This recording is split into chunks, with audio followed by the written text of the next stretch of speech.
एक गुरु और शिष्य जंगल से होते हुए अपने गांव जा रहे होते हैं। अंधेरा काफ़ी हो चुका था। शिष्य ने अपने गुरु से कहा कि गुरु जी, रात काफ़ी हो चुकी है।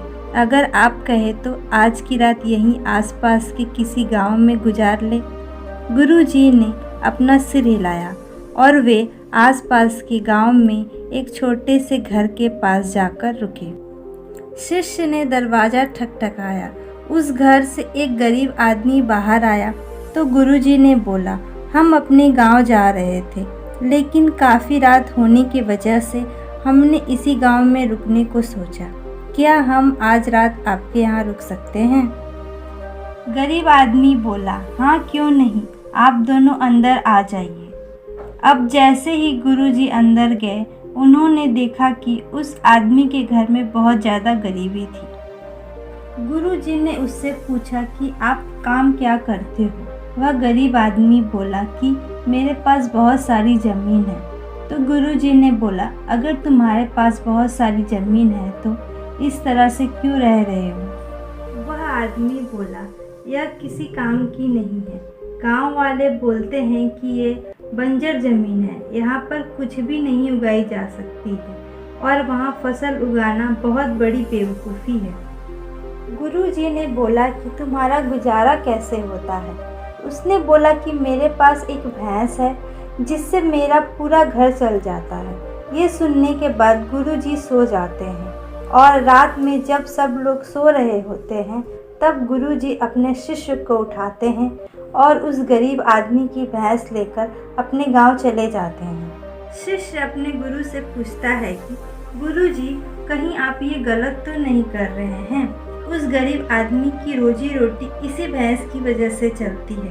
तो गुरुजी अपने शिष्य की तरफ देखते हैं और मुस्कुराते हुए आगे बढ़ जाते हैं। उस बात को तकरीबन 10 साल गुजर जाते हैं और जो गुरु का शिष्य था वह बहुत बड़ा गुरु बन चुका था। तो एक दिन उन्हें उस गरीब आदमी की याद आती है कि मेरे गुरु ने उस गरीब के साथ अच्छा नहीं किया था। मुझे एक बार चलकर देखना चाहिए कि वह आदमी अब किस परिस्थिति में है। वह शिष्य उस गांव की तरफ जाता है और वहां जैसे ही पहुंचता है तो वह देखता है कि जहां पर उस गरीब आदमी का झोपड़ा था वहां पर एक बड़ा ही आलीशान महल बन चुका था और उस झोपड़पट्टी के बाहर जो बंजर ज़मीन थी उस पर फल और फूलों के बगीचे थे। तभी उधर से उस घर का मालिक आता है। शिष्य उसे पहचान लेता है और उस आदमी को बोलता है, तुमने मुझे पहचाना? मैं अपने गुरुजी के साथ आया था। हम एक रात के लिए आपके यहाँ रुके भी थे। वह आदमी उसे पहचान लेता है और बोलता है कि उस रात आप कहाँ चले गए थे? और उस रात के बाद ही मेरी भैंस कहीं चली गई थी। मेरे पास कोई रास्ता नहीं था, तो मैंने अपने ज़मीन पर मेहनत की और फसल निकल आई और आज मैं इस गांव का सबसे बड़ा और सबसे अमीर आदमी बन चुका हूँ। ये सुनने के बाद शिष्य की आंखों में अपने गुरुजी के लिए आंसू आ गए और उसे ये बात अब समझ आई और वो रोने लगा।